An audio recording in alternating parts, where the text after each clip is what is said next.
Hi there, Christchurch. Pastor Ben here, and another episode of 5 Fast Fun Facts with our staff. Today I've got Dr. Daniel Steiner with us, our Director of Music Ministries, and Daniel, I'm so grateful that you take a few moments to be with us, and I'll let folks know a little bit more about you. So, the first question, where are you from?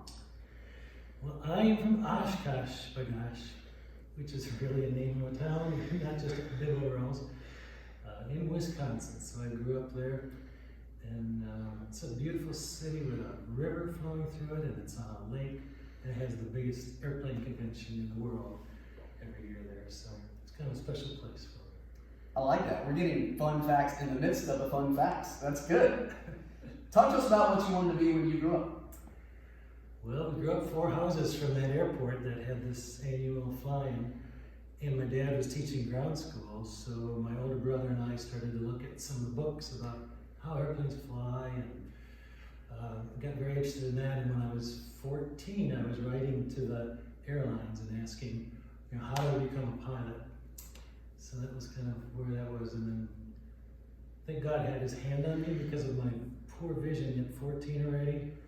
And by the time I was 15, I was already playing weekly at the organ for the church services. And that kind of, I think God had stepped in there. Gotcha. Well, you make the music soar, so how about that? How about that? Thank you. Tell us about your favorite holidays. Well, I'm a Christmas guy for sure. We had the fortune before COVID-19 of traveling with Scarlett's family to Disney in Orlando. And I was dreading it because there was going to be so many people and everybody was on vacation from school. And as soon as we stepped on the grounds, any day, it could be those long days you go to Disney, the music was all Christmas music. It's hi ho, it's off to work we go. Disney classics, but the full orchestrations and these rich, 12 hours of that kind of music pouring into me all day it didn't matter if I was standing in line 2 hours for the big rides or whatever. The music really makes Christmas for me. I love it. Tell us about sports allegiances that you might have. So growing up 50 miles from Green Bay, we were all Packers fans. And I remember the first TV show I ever watched was the Ice Bowl.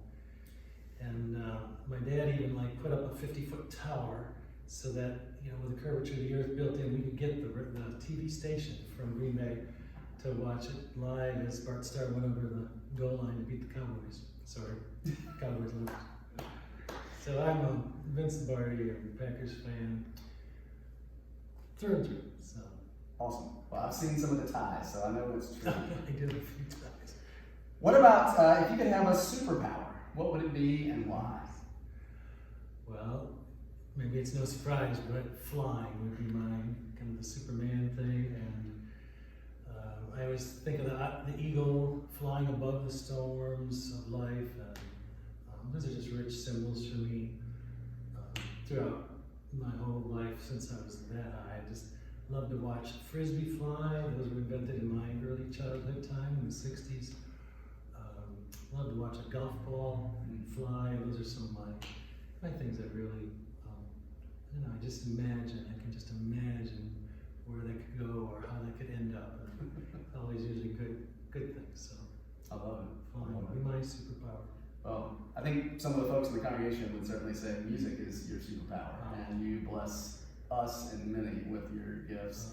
So that's the 5 fun, fast facts. We always sort of throw a bonus in there. And that is anything that you're reading or listening to right now, whether it's music or podcast or a book you're reading, anything like that. Just tell us a little bit more about who you are. Well, I've been doing a lot of webinars to try to figure out how to get somebody in that living room to be able to sing at the same time as that living room, and finding that disappointing. But I picked up one of Jacob's books that he was given as a gift from high school, and it's called Skyfaring. Okay. It's written by a 747 captain who's flown all over the world, and he's on these long hauls. They even have a bedroom in there where they can take 2-hour naps and so forth. And just the way he writes about flying and the clouds, and then the landscapes and the people some that would never ever step foot in a 747. He just kind of takes you through this lovely sort of thoughtful journey about what he does at 40,000 feet. Nice. And then he's stranded there 2 days before he can fly back again, because there's always limitations after you do long flights. So, that's some of my favorite getaways right now. Okay. Well, that sounds fascinating. Well, thank you so much for taking a few moments out of your day, and I know the folks who will have a chance to watch this will be blessed, and now you know even more about the man behind the magic of the music at Christ Church. Take care, Christ Church.